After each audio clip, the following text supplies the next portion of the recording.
Ready to talk hockey. Streaming from the Oilers Live Studio. Subscribe or follow today.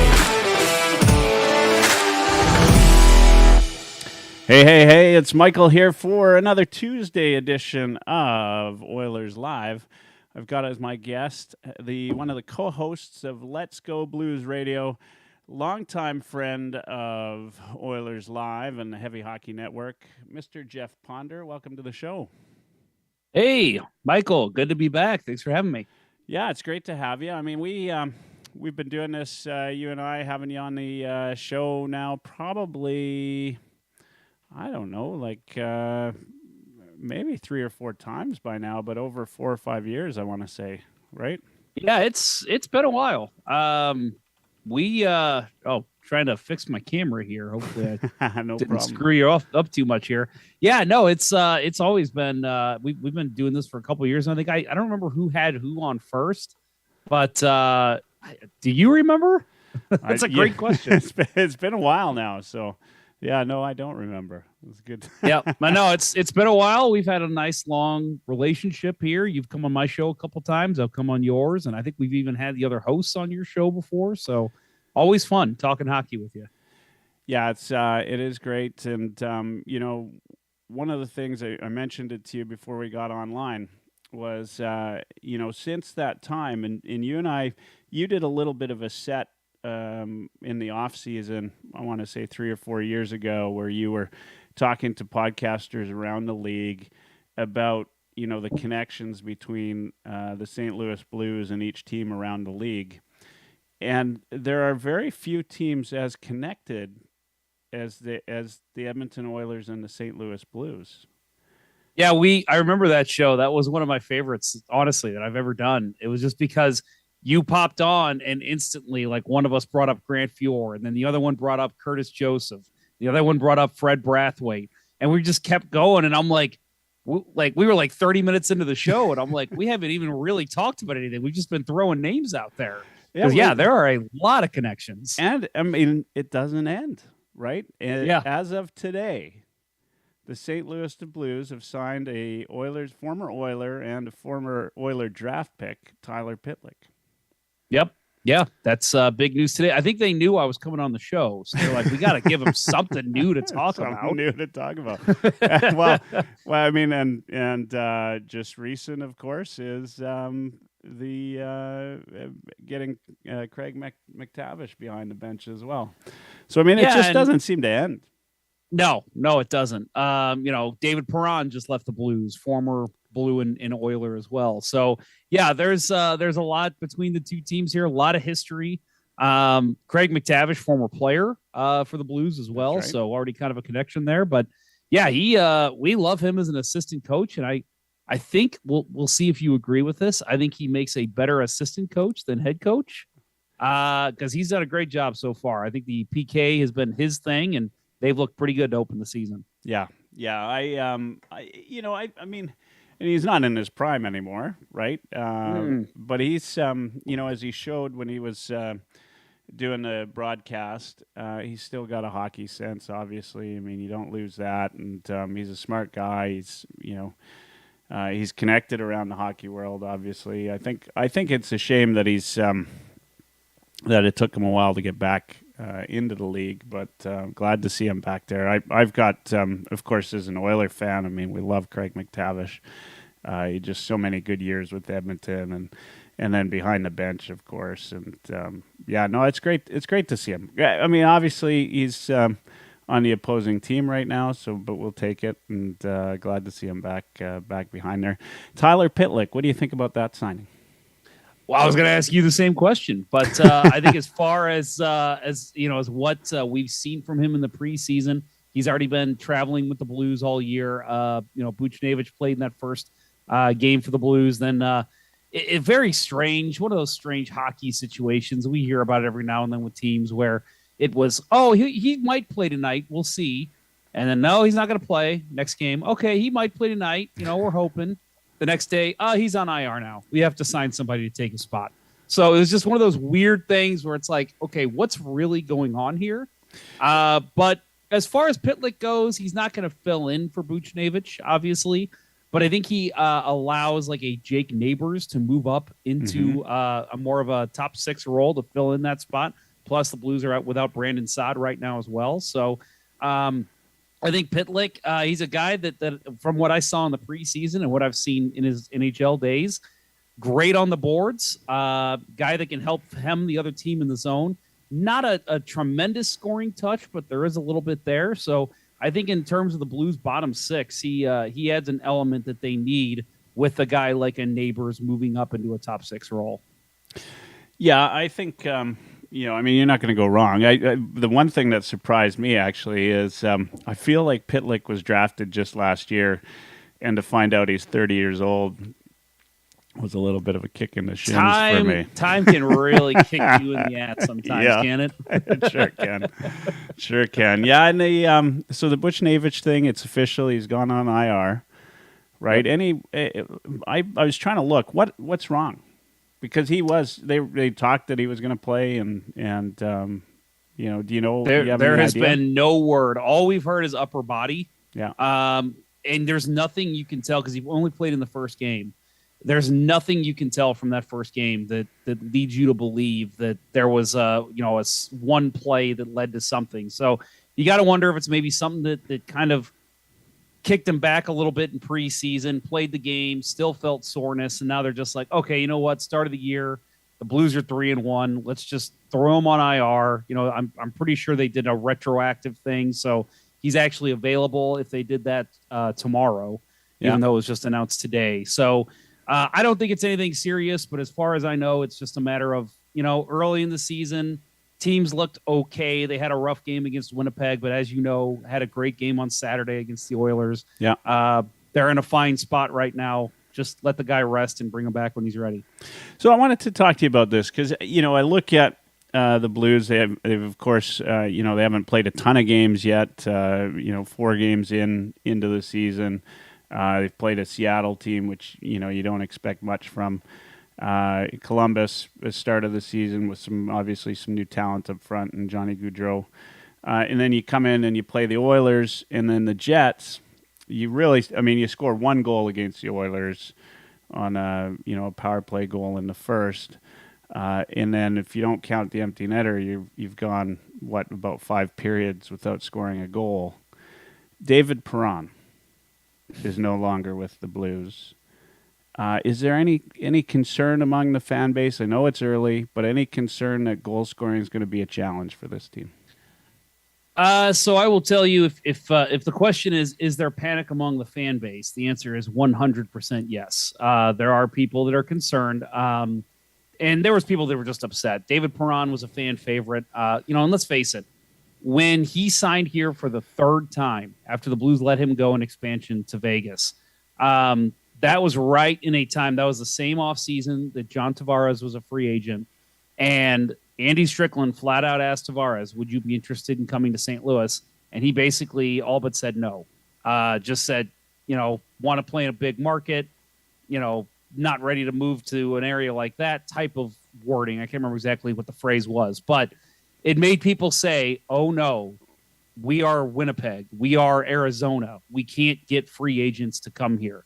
And I know there's some talk there in Edmonton about an issue like that in the past too. So that was kind of the conversation. And then David Perron signs back for a 3rd time. Tyler Bozak signs a big deal. First thing he says is the right thing. I'm here to win a Stanley Cup. Then they go out and get Ryan O'Reilly same day. All of a sudden, that narrative changed. So that all starts with David Perron. That instantly, again, him coming back for a 3rd stint with the Blues, only signed contracts with St. Louis before this summer. He was a fan favorite. So seeing him go added another element that I think Blues fans were just not ready to see him go, especially at the contract he signed, kind of an affordable one for the Blues. So, yes, there is concern, especially on the power play. He is a power play juggernaut all by himself. Yeah. Had a great playoff the last couple of years with the Blues. So yes, there's concern. But I'll tell you, as somebody who understands the mindset of GM Doug Armstrong and somebody who's very close to this team and people who understand the sport, and I'm not saying there's good and bad fans. It's going to happen. But For the most part, I think everybody understands there's going to be slumps throughout the year. Yeah, it's unfortunate. There was a shutout here in the first 4 games of the season when they weren't shut out at all last year. But that was a very high-scoring, dynamic Blues team last year. The question's not who's going to step up for David Perron. It's going to be how do they absorb the loss of David Perron. And I think bringing in a guy like Jake Neighbors, who I've already mentioned, Logan Brown's got another year under him. I think you got Tarasenko, Buchnevich, all guys. Kyrou and Thomas just signed those big deals. These guys are all going to be lighting the lamp all season long. I think in the long run, it's not going to hurt this team too bad. It's just a bad look 4 games into the season, and you're already kind of seeing some scoring issues. Yeah. I mean, that's fine when you got a guy like Binnington back there who's been rock solid through 4, right? I mean, he's been really good. Do you expect him to start against Edmonton? I would assume so, but what's the expectation here? Yeah, I'm pretty sure he'll be getting the start in Edmonton. They got back-to-backs coming up, and I think there's a lot of surprises that new guy Thomas Greiss came in and played against Winnipeg. He played phenomenal. He actually has now the Blues record for most saves in a Blues debut. So he played fine. It was just the Blues could not find that goal scoring and kind of fell apart there in the third period. But, yeah, I think Binnington, he had a little bit of a rough patch last year, but, I think he's just a guy. He came out and said this summer that basically a lot of the stuff he did, a lot of his antics, was trying to hype himself up. You think about it, we talk all the time in our realm of hockey, right? Like, how do you prepare yourself for a Tuesday game against Columbus in November? Like, you got to have that mindset every game. And he was trying to find it. And he said this summer, basically, hey, I need to stop. I know what I'm doing wrong. I'm not finding myself the way I need to find myself. So I'm going to refocus myself this year. Again, very small sample size, but going back to last playoff and now this start of this season, he has looked phenomenal. Best player on the Blues ice in the playoffs and to start this season. Yeah. Now you have, you got to think part of the Perron departure has to do with the Robert Thomas signing, right? He's got a big contract, starts at just over 8, I think, per season going into next year. He had a hell of a season last year. It was his first sort of real, breakout season. Still a young guy. He started out all right. Obviously, he hasn't potted any behind the goal line. But how do you feel about him going into the season? I like Thomas a lot. The kind of joke here, and it was really rung true last playoff for anybody who saw it. Oscar Sundqvist, who was traded to the Red Wings at the trade deadline last year, showed up with a Robert Thomas is elite shirt in the stands, cheering on the Blues, which I thought was amazing. And so that's kind of the talk. Like, Robert Thomas, is he elite? And he had an elite year last year. Just an elite passer. When he's on, he is on. Comparisons, I think it's a little premature at this point, but comparisons have been made to former Blue and Oiler Adam Oates for his passing ability. I mean, he's a guy, he has vision that it's hard to match in this league. And I know I'm talking to a guy who watches Connor McDavid night in and night out. Yeah. But his vision is elite. It is up there with some of the best in the league. Now, does he have the speed, the hands that match a McDavid or a McKinnon? No, but he is the tier below, and he can step up, play big games, and he's even a penalty kill guy too. They've been throwing him out on the kill.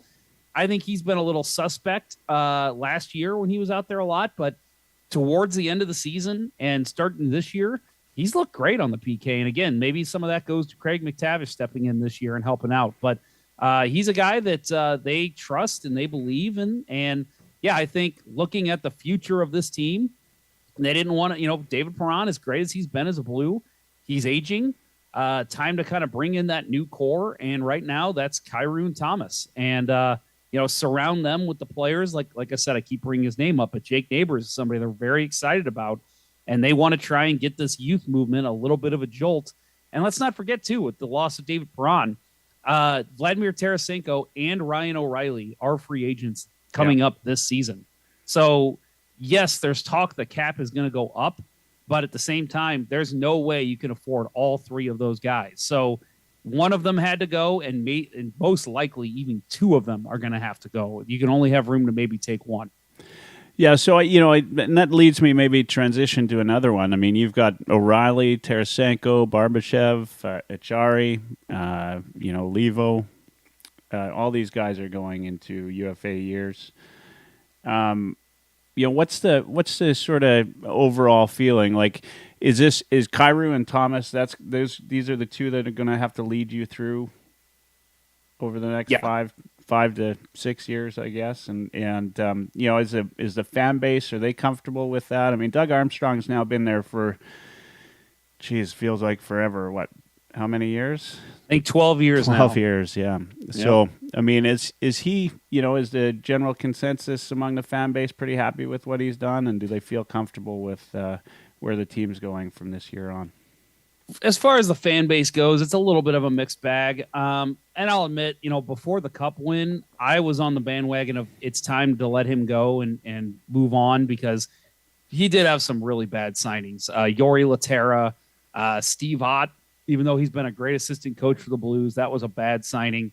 And even looking at current roster, Marco Scandella was a questionable signing at the time. And then now this last summer, Nick Leddy, who I think has been great in a Blues uniform. And I actually have no problem with that signing at this point. But they did sign him to a big contract. So there are people who question the deals that he does. But I think overall, the trust is there. Especially with saying, you look at, again, you talk about the point totals Robert Thomas and Jordan Kyrou had last year and how they've Kyrou's had a little bit of a slow start here, but Robert Thomas has looked very good. Even though I think he's got 4 points on the season. 4 points, yeah, 4 and 4. Yeah, could easily be higher than that, but they've played some great goaltending. I thought Jack Campbell personally had a great game on Saturday. So I think that this team, they're very comfortable running forward with that. But you also have to look at, you do still have some of that Stanley Cup core there who are hungry for another Stanley Cup. That includes Tarasenko, who, again, one of the first things he said after the Cup win is, let's go get another one. Ryan O'Reilly has rejuvenated his game since coming here, and it's clear he loves being here. Plus, he's the team leader. This team, when he's on, the whole team is playing to their best. So, yes, you want to trust that Robert Thomas and Jordan Kyrou are going to be your 1 and 2 for the next 5-6 years, but I do think you still have to have some of that veteran leadership behind them. And a guy like, to me, the answer is Ryan O'Reilly is the one that absolutely has to stay, just because of what he brings this team, the leadership, the face-off ability, and just the camaraderie he has with this team is very important. Yeah. Yeah, I mean, and he's been so huge for this team, right? Yes, since he came over. We've been talking a little bit about neighbors. I mean, there's another Edmonton connection, obviously. It's good to see him. I understand he had a huge crowd in Edmonton when he was there. Of course, such a big integral part of the Oil Kings and their success. Who's up next? Like, who are they? If for the Oilers fans out there that are, wanting to know who's in the system for the St. Louis Blues, like, who are the guys they should be watching? So there's one guy who nearly made the cut this year, and it was literally just a matter of they just didn't have the room to keep him. A young guy named Nikita Alexandrov.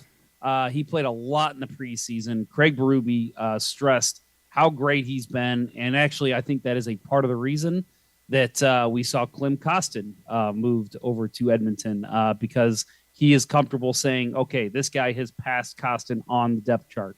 And so I think he's a guy that we'll see as maybe a first or second call-up for the team. Another guy, Zachary Bolduc.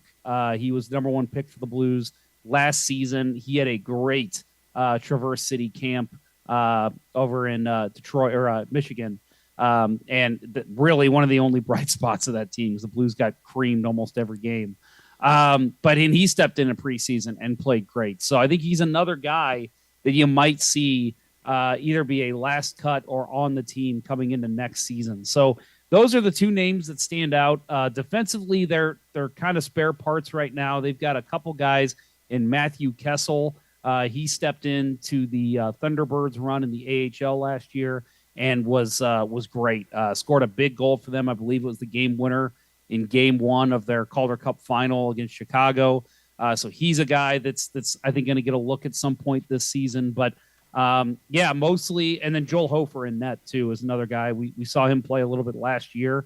Again, had a great Calder Cup playoff for the Springfield Thunderbirds. But yeah, for me, it's a matter of I think we'll see Thomas Greiss get 2 years in here for the Blues. I think even next year, Hofer will be battling him for that backup spot.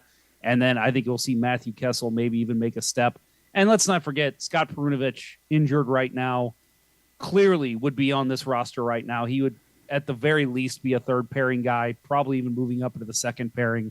But he's injured probably all season until about playoffs. But yeah, there's some names, but with success comes a loss of a lot of young talent. And Blues are kind of bearing that essence, but still have enough guys that can still get them through and contribute well if they come up to the team. Yeah. Yeah, and Springfield's had some success, right? So it's it's good for the prospects and good to see some of those players doing well. When you look at like this lineup right now, and I bring this up because I'm looking at the chat, and Josh from Tough Call Podcast, he says the Blues are a highly skilled, quick team and one of the more physical teams. They might be the NHL's best mix of both. What's your thoughts on that? I mean, is that like when you think about it, as a guy that watches the Blues, right from the start of training camp, right through to every game, is that, you think that's accurate? Is that what you expect from this team? How do you see that playing out as the year progresses? So I think especially when you look, and this is what frustrates team more than anyone. I mean, Michael, I know you've played the game, so when there's a good forechecking team, there is nothing more frustrating. And that's what the Blues are, especially, and this is why like a lot of talk has been with Bart. You mentioned Barbashev's contract coming up. Barbashev is a prototypical Craig Berube guy. He plays the Berube system to a T, and Berube loves him for it. He puts him out there in every situation, including the power play, just to be that nuisance on the offensive zone. And we saw last season, he has quite the offensive touch too. So, you look at a lot of the players on this team, I think they were a lot more physical with that 2019 team, having a Pat Maroon back there, even a Pietrangelo that'll rough you up a little bit in the corners. I do think they've taken a step back in that sense, but the alternative is they've gotten quicker. They're a fast team. And so, again, when you have a good forechecking team, it's not just about how hard can you hit someone, how willing are you to go in the corners and muck it up. It's how fast can you get there? And the Blues are very quick in getting on defensemen and not letting them exit the zone. I believe, I could be wrong, I might be thinking of the wrong goal here, the lone goal against the Oilers was off a turnover on Saturday. I can't remember who it was, but Krug scored, on the power play. Maybe that wasn't it, but I know there was maybe it was the Seattle game. It was a Seattle game. There was a goal that was scored directly off a turnover because the guy was frustrated, threw it in front. Blues got it, tipped it in front, scored. I mean, just instant. So that's just how this team is. It's they're frustrated to play against. I will say they could use a little help defensively. I don't think they have that toughness so much on the back end, but man, when they are hemming in the other team in the offensive zone, there is nothing more frustrating than playing against the St. Louis Blues. Yeah. You're talking about defense. I mean, I look at this defense core, and it's really a core because you've got pretty much everybody signed for the next 4 years. Yeah. And not tiny contracts, right? I mean, they're all signed for $6 million, other than Nick Leddy, who's really, I think he's proven to be pretty awesome so far this year. Mm-hmm. All no trade clauses. I mean, how do you feel about that? I mean, this is like, I'd say today they're, it's pretty damn good defense as the Edmonton Oilers figured out, the other night. I mean, is this something you're comfortable with, or you think there's a plan in place? I'm a little. This is we talked about how comfortable the fan base is with Doug Armstrong. This is the one knock I have on him right now. You talk about how you say all the no trade clauses on this team, on this the top four pairing, or top two pairing, and you give those out basically like candy. And it seemed like there was a huge issue in giving out a no movement to Pietrangelo. Like, I'm not saying that they should have held on to Pietrangelo, but I'm just saying there seems to be a little bit of an issue there that, you're going to hand out no trades, but not no movement to your captain. So that's kind of been the conversation too amongst Blues fans and even Blues media. I do think this defense could use an upgrade. Nick Leddy was a huge help. I think Colton Parayko, he's a fine fill-in as a number one, but I don't look at him and say bona fide number one defenseman. With Nick Leddy on his side, that is one great pairing. Parayko, it kind of allows Parayko to play a little bit more defensively, knowing that Nick Leddy's one of the best at getting the puck out of the zone, so he doesn't have to completely control the play like a Pietrangelo did. So that pairing's been great. Krug and Falk together are tiny, but they are massive. They are two guys that do not give up a lot of space. They will run you into the boards as quick as they can. And Justin Falk has been an absolute revelation on this team. It's crazy. If you would have talked to me his first season, which was the year right after the Blues won the Cup, he did not look good. He was not playing good hockey. Looked very rough in a Blues uniform, clearly not comfortable. And I remember even saying at the time, I wonder if he was getting the minutes he was getting in Carolina, if he would be playing better. And let's keep that in mind. He was getting top minutes in Carolina. He comes to St. Louis. He's a third pairing guy. Pietrangelo moves on. Parayko gets hurt the next season. He's getting top line minutes all of a sudden. And guess what? He was great. And he has been nothing but great since then. So, yeah, there's, and this is what I always say about this defense to give you a long-winded answer to your question. I'm getting there. Don't worry. Is that individually, this defense is great. They've got Parayko is great. Leddy's been great for the Blues so far. Falk and Krug have both been great in Blues jerseys. Even a Robert Bortuzzo has been fine back as a third pairing defenseman. It's, for some reason, there's just something that's not cohesively bringing them together. And it's just there's little lapses, little holes here and there. We saw it in the Columbus game.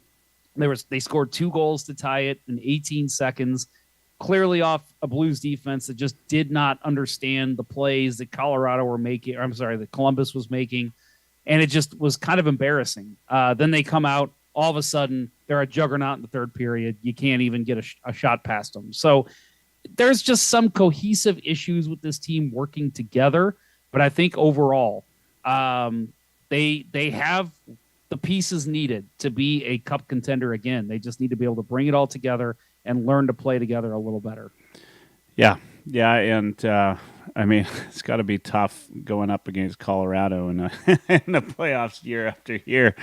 I mean, that's the question that it's been the last 2 years. Is okay. So Avalanche finished first, do the Blues finish second? And it's like, yeah, there is no question they're going to finish first, is there? I mean, good that you got to the second round, right? Yep. And they actually gave the Avalanche a good run. A better run than anybody else did. Yep. So it took final 3 seconds of game 6. Yeah. For them to win. So that was a hell of a series. Yeah. I know you guys faced that juggernaut as well and saw how tough it is. Yeah. No, it's good. tough stuff. Yeah, tough stuff for sure. So, I mean, you've been talking about it. The Tarasenko thing. Is that drama all over now? Like, is that in the past? Is it over? What's going on there? That's a fun little nugget of Blues history right now is you get reports. There was reports late last year. I believe it was Andy Strickland came out and said, Vladdy has dropped it all and he's good to go. He's fine, no problems anymore. And then over the summer, we heard, Vladimir Tarasenko's on the trading block. And it was, wait a minute. And somebody, I believe, said, well, he never actually rescinded his trade request. And so it's like, okay, so what's the story here? And it's just been a back and forth, kind of nobody knows and who knows who's telling the truth. I believe, if you want to know my educated opinion, I think this is his last year as a St. Louis Blue, unfortunately. He's had a great run here, but again, with the contract situation the Blues are in, I could see if the Blues are a fringe bubble team trying to get something for him, but I really think this team's destined to finish second in the division. I don't see them making a trade, and it's going to make Blues Nation very upset that he's going to be another free agent that will walk as a UFA. We've seen that too many times lately, but unfortunately, that's just the territory that comes in. Do you want to win, or do you trying to get assets for the players that are going to walk?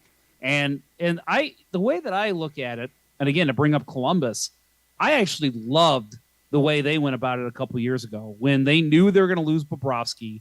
And who was the other player they were going to lose? Panarin. Artemi Panarin. Yeah. And they said, we're not going to trade them. We're basically treating these guys like we just got them at the deadline. They went out and got Matt Duchene. They went out and got somebody else with Duchene. I've drawn a blank on who it was. But they went out and said, no, we're going to go for it this year. And that's the way I like to look at it. I think if the Blues are still definitely a playoff team come trade deadline, you don't move Tarasenko. You say, hey, we're going to give this one more run with this guy, and let's see what happens. Yeah. Yeah, you know what? I don't mind that philosophy. I like it, and why not go for it, right? At least give your fans something to cheer for. All right, I've got a couple more questions, then I'll ask you what your expectations are in the game tomorrow. First question, let's talk about reverse retros. First things first, have you seen the Oilers reverse retro? As a guy that's not an Oilers fan, what are your thoughts on the Oilers reverse retro? I'm pulling it up right now as we speak. Actually, for anyone who's interested, not to promote my own show on yours. promote away. At right after this one, so 9:15 Central, my time, we are going to be doing a full reveal of all the reverse retros and our thoughts on Let's Go Blues Radio. So I will be discussing the Oilers reverse retro later tonight as well. First of all, little sneak let me peek just show you what I'm wearing. Nice. So you can tell I'm a fan of the Sharks one. I think that's a beaut. As far as the Oilers go, so this era, my favorite player of all time was playing for the Oilers with this logo, Mr. Chris Pronger, another connection. And I like it. I actually think it's a solid look. There's not too much going on. I think the logo, I know you're a graphics guy, so I'm excited to get your take on it too, Michael. But I don't know. It's just a nice, simple jersey. I like the stripes. I like the colors. I like the little oil drop still on the gear. I like it. It's not my favorite, but it's definitely not the worst. Yeah. It's not my favorite. I don't love the orange oil drop on it. Not a fan, huh? No, I really like the backside of it. I just don't know. How much I love the orange in the oil drop. The rest of it, I like. I like the colors. Obviously, colors look good. It is. I guess what I will give it is it's unique. Yeah. And so I'll give it that. Am I going to buy one? Probably not. I'd buy one of those Seals ones, though. I mean, that's a bona fide good reverse retro. So that goes to the next question.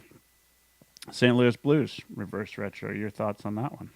Well, it's funny because I say this, and it's going to be a laughable comment.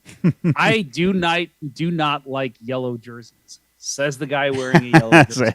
Yeah. This is the only yellow jersey I have ever seen in hockey that I have liked. And so when it was revealed pretty early on that this was going to be a yellow Blues jersey, I was like, maybe. Now I will say, going off last reverse retro, the Blues were one of my least favorites. That red, the red vertical stripes from the 96 jersey. Yeah. The clown jerseys, as we call them here in St. Louis. I hate those things. And for some reason, there was a small contingency of young fans who did not live through that era who were like, those jerseys are awesome. Bring them back. And so they brought him back in that red, and oh god, that made me want to puke watching. I actually, to tell you the truth, Michael, You did puke? I actually turned the brightness down on the games that they were playing, so I watched it in black and white because that's how bad it was. I couldn't look at them; they were hideous. So I was like, you know what, a yellow jersey.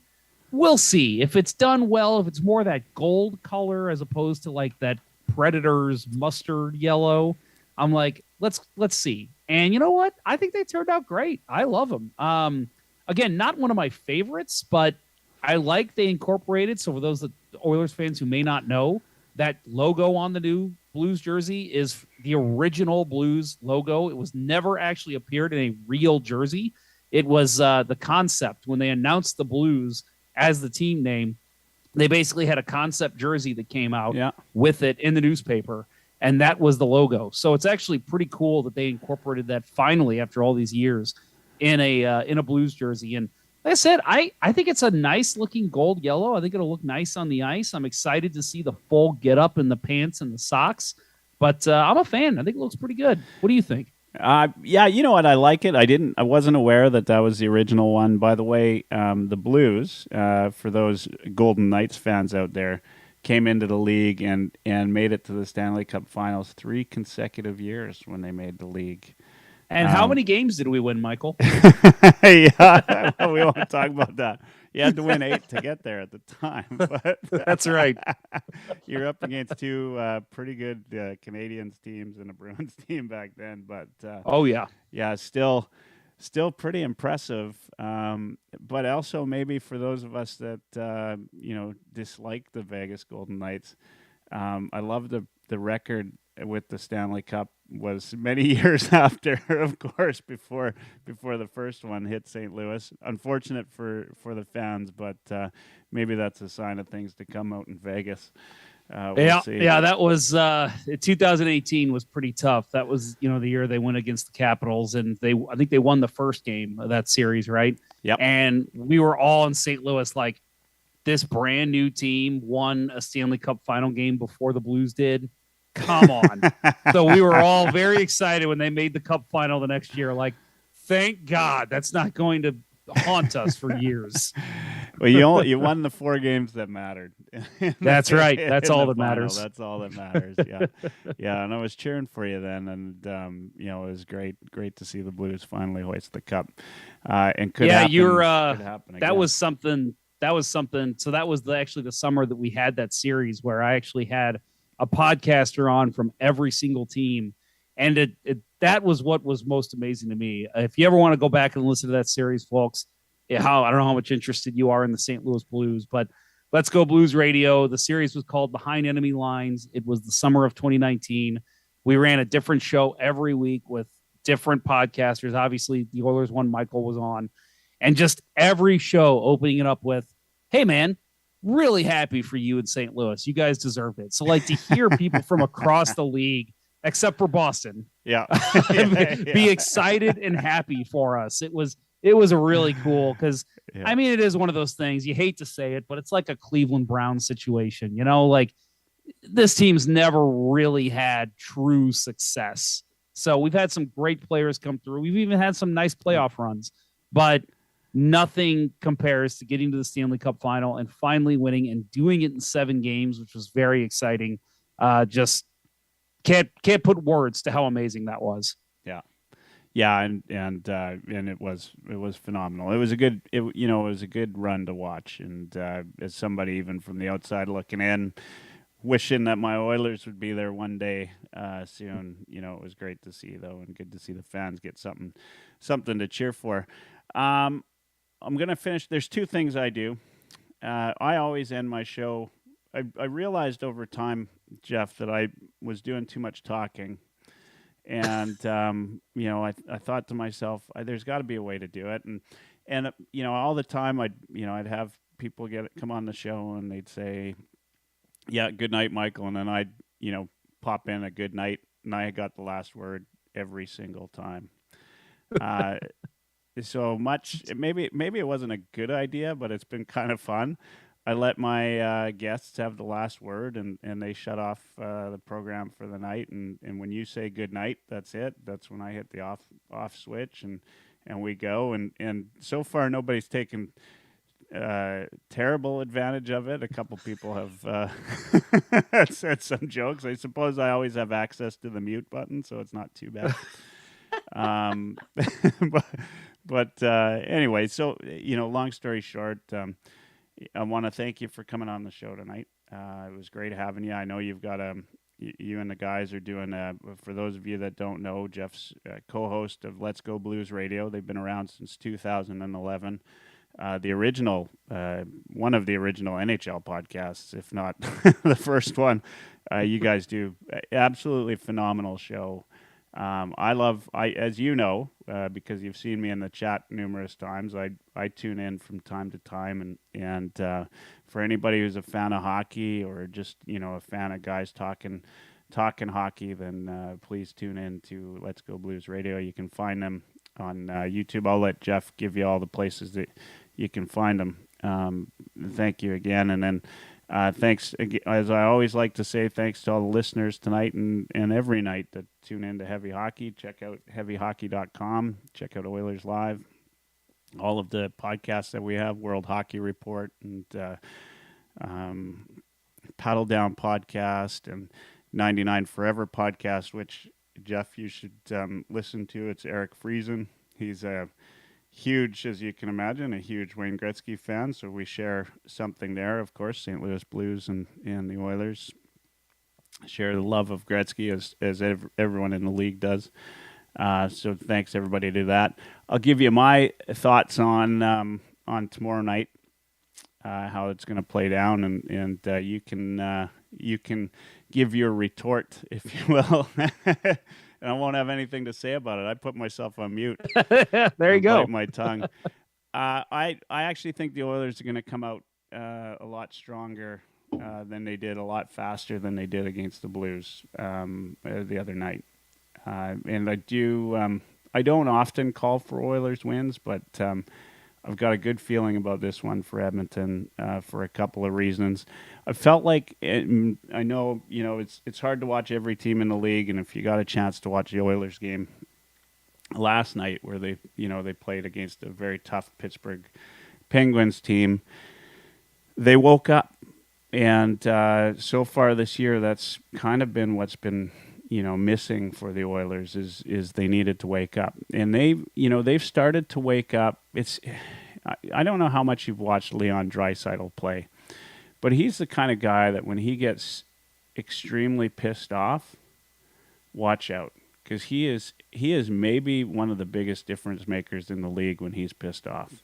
He just starts, doing things. You just don't know how he did that. How did he make that backhand pass go 200 feet, tape to tape, and then it ends up in the back of the net. And Connor McDavid went, going into the net last night, kind of sat down on the ice for a little bit. He was hurt. He actually went to the back, which doesn't happen very often, and a hush falls over every Oilers fan in the world when that does happen.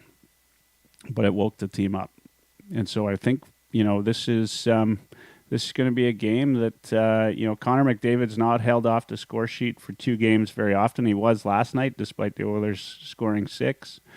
I can count. I think it's been maybe 2 or 3 times he's gone 2 full games without being on the score sheet. So expect him to. I mean, he was a highlight reel last night. He wasn't on the score sheet. He set up a number of people in the slot. He probably could have had 6 points. If somebody would have just finished off the play for him. So expect him to come out hard. Jack Campbell's starting to come into his own finally. I expect some good things out of him. Anyway, I do expect it to be a good game. Your team's no slouch. There's no doubt there. And we talk about that defense. Might be signed long term, but it's a hell of a decor that most Oilers fans, unless if they're drinking the Oilers Kool-Aid a little too much, should be envious of. Because those are, that top 4 are all solid, guys that could even fill in on on a line one for most teams any given night. So it's a good team. And Binnington, man, I don't know how the guy does it. You're right. He had some sort of off times last year, but he's come back. He's been I've watched him this year so far. I try to watch the Blues whenever I can, and he's just looked outstanding. Of course, shut out the Oilers, and he'll have had a couple of days off. So I expect him to be top notch again. So it won't be easy, but I am looking forward, thinking that the Oilers will win. We'll see. I'm not a betting man, which is probably good because I probably get killed betting on the Oilers all the time. All right, I've said my piece. So just when you're done, say goodnight. I'll shut the whole thing down. You stick around for a second so we can chat after the show. But again, really appreciate you coming on. Always love having you on here. Let's do this again. It's been too long since the last time. I agree 100%. So what are you going to do if I just don't say anything? I'll Shall just go in silence. We'll wait you out. All right, you got the last word. You're on. All right, man. No, and I agree with you. I could see this game being another close one. I thought all game long that on Saturday that was destined for overtime. I just kept thinking, there's no way McDavid and Draisaitl, the way they're playing, and not just them, the whole offense. I thought Warren Fogle had a very nice game. I just thought there's no way, as good as Binnington's playing, as good as the Blues defense has been, Edmonton's not going to just go off silent into the night. So it was kind of a shock. I mean, not going to lie, it was a surprise. It was a good surprise here in St. Louis to see the shutout happen. But yeah, that was a solid game. And you say, you think the Oilers are going to come out with some spark. They woke up a little bit against Pittsburgh. I watched some of that game. They definitely looked good. But I think the Blues are going to be coming out with a little bit of spark too. Again, with the Tyler Pitlick signing, that'll be interesting to see how he does in a Blues uniform in a regular season game if he plays, which I think they are planning on. And I think this team, they had a great game against Edmonton, but kind of a stinker against Winnipeg the other night. They came out pretty well. They had some good chances on Hellebuck. He made some great saves to shut the Blues down. And once the Jets got on the board, the game just changed. You could see the Blues kind of hang their heads a little bit. And that was kind of the knock on this team before 2019. It just seemed like they would get down when they go down by a goal. But since the 2019 team, they have been a bounce back team, but for some reason they just did not have it against Winnipeg. So I am very interested to see how these two teams come out tomorrow night. I think it'll be a very solid game. Blues always play well at home, but Edmonton's a pretty good road team. So you can't really look too much there. And I agree. Jack Campbell, I like him a lot. I saw him play, not to go too off into the rails here, but I saw him play for the U.S. development team back when he was like 17. And I said then, I'm like, this kid is going to win a Stanley Cup. Granted, it took him a little bit longer to get into a starting role in the NHL. Sometimes it just happens with goalies. As well as me with Dwayne Rollison, a guy who kind of went through something like that. Maybe he's got it now. He's got it figured out, and he's a scary goalie for other teams. So just a menacing figure in that crease, big guy, and plays a big game. So should be interesting to see how this game goes. I'm with you. I think this is going to be a close one to the end.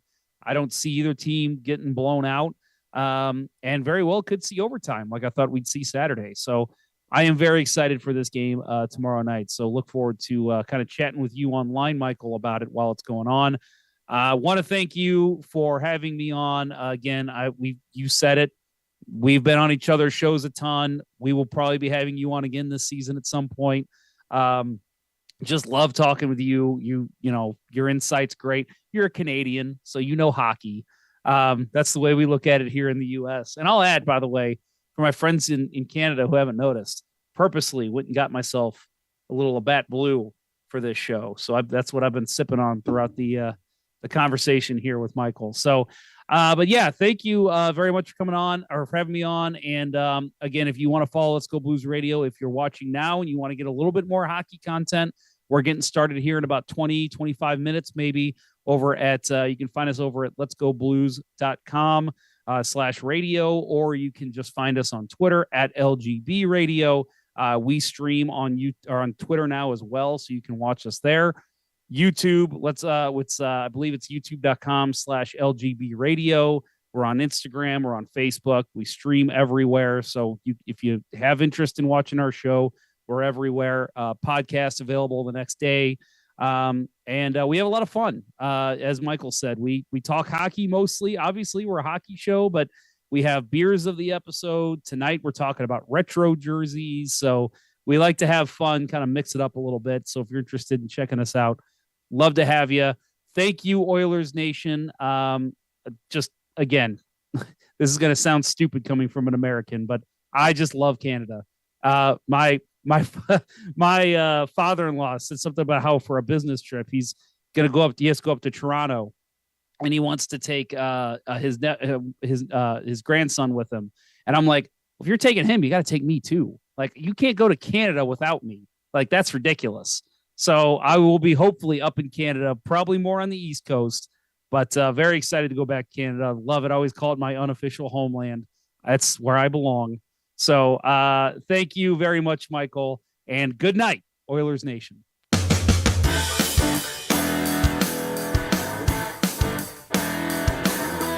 Oilers Live.